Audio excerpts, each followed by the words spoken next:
Hello everyone, welcome to my YouTube channel. And you know that we have started a series in which we are completing class 10th history NCERT book. और उसी क्रम में हमने lesson 1 के काफ़ी parts को complete कर लिया है। और जो हमारा आज का टॉपिक है वो है the strange case of Britain. इसके पहले हमने जर्मनी और इटली के यूनिफिकेशन के बारे में पढ़ा था, तो आज हम ब्रिटेन के बारे में पढ़ेंगे। तो चलिए टाइम को वेस्ट ना करते हुए हम लोग अपने टॉपिक पर आ जाते हैं और देखते हैं कि the strange case of Britain यानी ब्रिटेन में जो यूनिफिकेशन है वो कैसे होता है। तो आप लोग बुक अपने पास रखेंगे और साथ ही साथ आप लोग पढ़ते चलेंगे, ठीक है। तो the model of the nation और the nation state some scholars have urged is Great Britain. कहते हैं कि जो कुछ विद्वान कहते हैं कि जो ग्रेट ब्रिटेन है वो क्या है, राष्ट्र का या फिर राष्ट्र राज्य का मॉडल है, ग्रेट और Britain. In Britain the formation of the nation state was not the result of a sudden upheaval और रिवॉल्यूशन। कहने का मतलब कि ब्रिटेन में जो राष्ट्र और राज्य का निर्माण हुआ, यानी कि ब्रिटेन इंग्लैंड के साथ जो आयरलैंड, वेल्स, स्कॉटलैंड ये सब मिल करके एक जो नेशन बना, एक जो नेशन स्टेट बना है, वो किसी अचानक से हुई क्रांति का परिणाम नहीं था। ठीक है, कहने का मतलब ये है। It was the result of a long drawn out process. तो जो ब्रिटेन है वो किस चीज़ का रिजल्ट है, ये एक लंबी चली सतत प्रक्रिया थी जिसके द्वारा ब्रिटेन में राष्ट्र राज्य का निर्माण हुआ। ये किसी अचानक से हुई किसी क्रांति का परिणाम नहीं है ब्रिटेन, ठीक है। तो there was no British nation prior to the 18th century.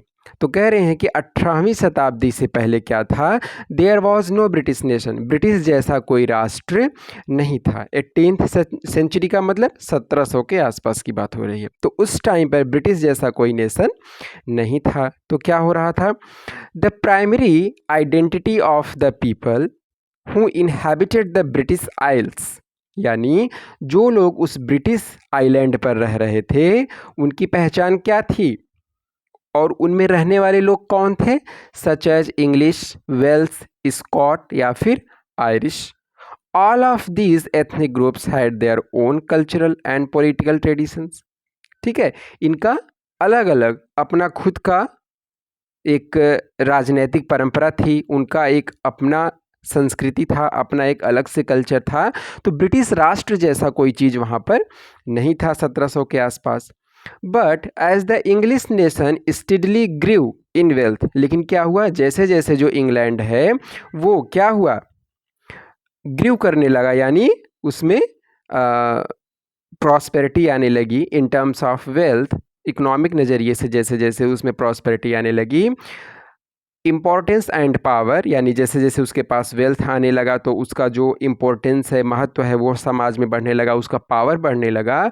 तो it was able to extend its influence over the other nations of the islands. तो इंग्लैंड का जैसे जैसे वेल्थ बढ़ने लगा, उसका राजनीतिक पावर बढ़ने लगा, उसने अपने आसपास के एरियाज़ पर क्या करना स्टार्ट कर दिया, अपने राष्ट्र को फैलाने का प्रयास किया। और उसी का ये रिजल्ट है कि जो वेल्स है, स्कॉटलैंड है, आयरलैंड है, वो सब क्या हो गए, इंग्लैंड के पार्ट बन जाते हैं। ठीक है, द इंग्लिश पार्लियामेंट, यानी वहाँ की जो संसद है, which had seized power from the monarchy in 1688 at the end of a portrayed conflict।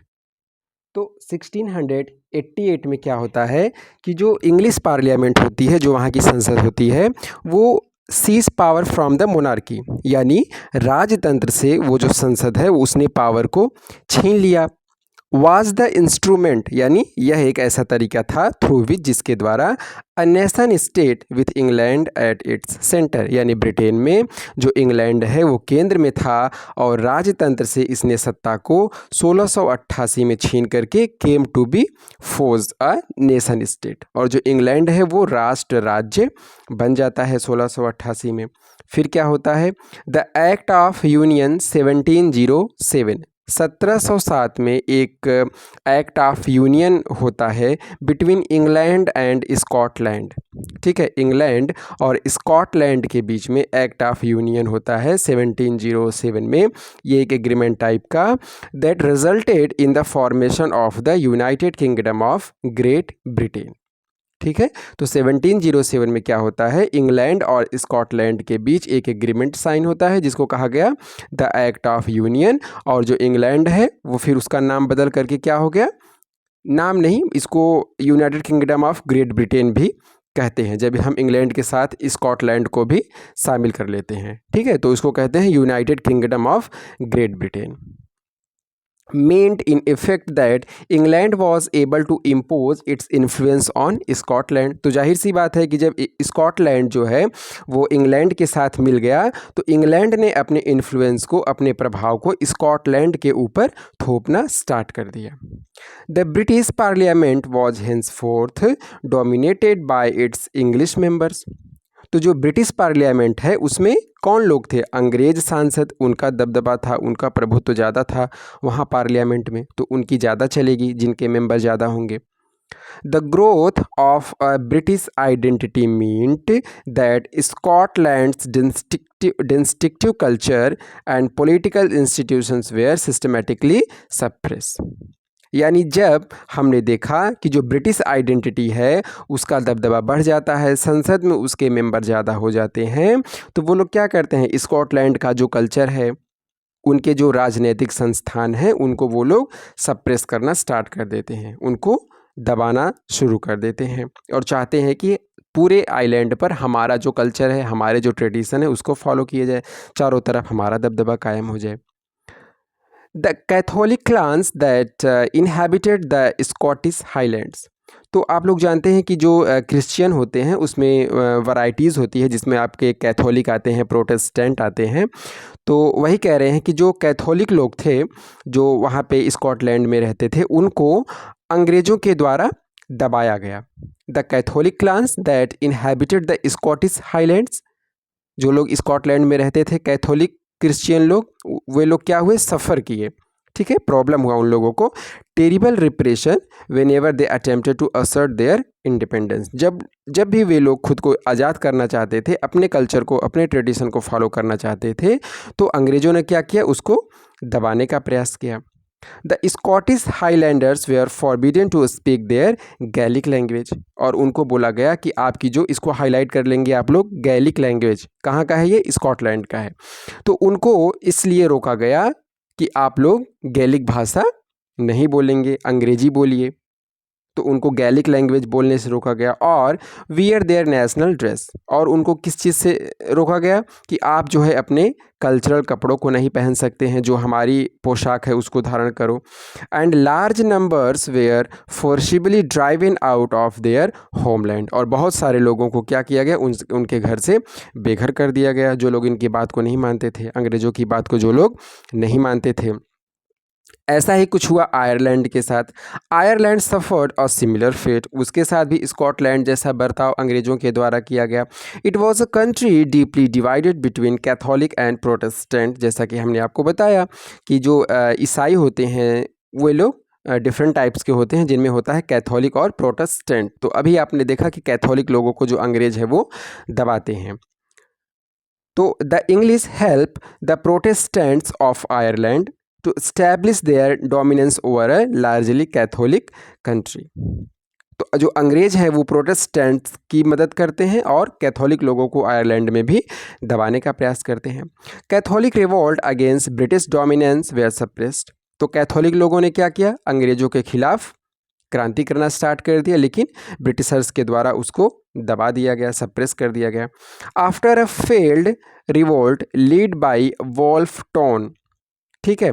तो वोल्फ टोन के द्वारा एक रिवोल्ट किया जाता है, एक क्रांति की जाती है एंड लेकिन वो फेल हो जाता है आफ्टर अ फेल्ड रिवोल्ट। ठीक है, वो फेल हो जाता है जो वोल्फ टोन के द्वारा क्रांति की जाती है। एंड हिज यूनाइटेड आयरिशमैन 1798, और उनके द्वारा जो और भी बाकी आयरिशमैन होते हैं उनके द्वारा वो एक रिवोल्ट किया जाता है तो वो फेल हो जाता है। और ये जो कब होता है, 1798 में होता है। Ireland was forcibly incorporated into the United Kingdom in 1801।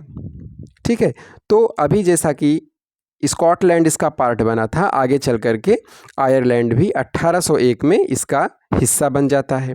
तो आप देख रहे हैं कैसे कैसे यूनिफिकेशन हो रहा है ब्रिटेन का, कैसे कैसे ब्रिटेन जो है वो नेशन स्टेट की तरफ बढ़ रहा है। पहले उसमें स्कॉटलैंड शामिल हुआ, फिर अब उसमें आयरलैंड शामिल हो गया।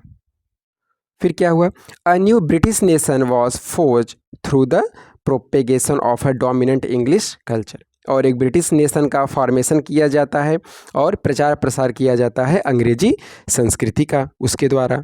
The symbols of the new Britain, the British flag, Union Jack जो बोला गया, ठीक है, तो ये सब नए नए प्रतीक बनाए गए ब्रिटेन में।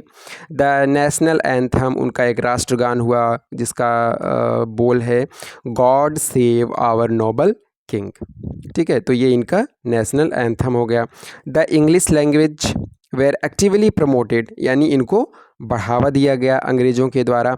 And the older nations survived only as subordinate partners in this union, और बाकी जो आयरलैंड जो स्कॉटलैंड है ये लोग क्या हो गए, सबऑर्डिनेट बन करके ब्रिटिशर्स के रह गए।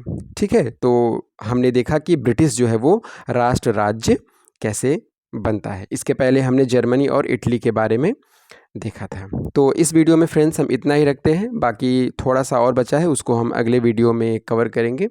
तो आप लोग पढ़ते रहिए और चीज़ों को रिवाइज़ करते रहिएगा। ठीक है, थैंक यू सो मच।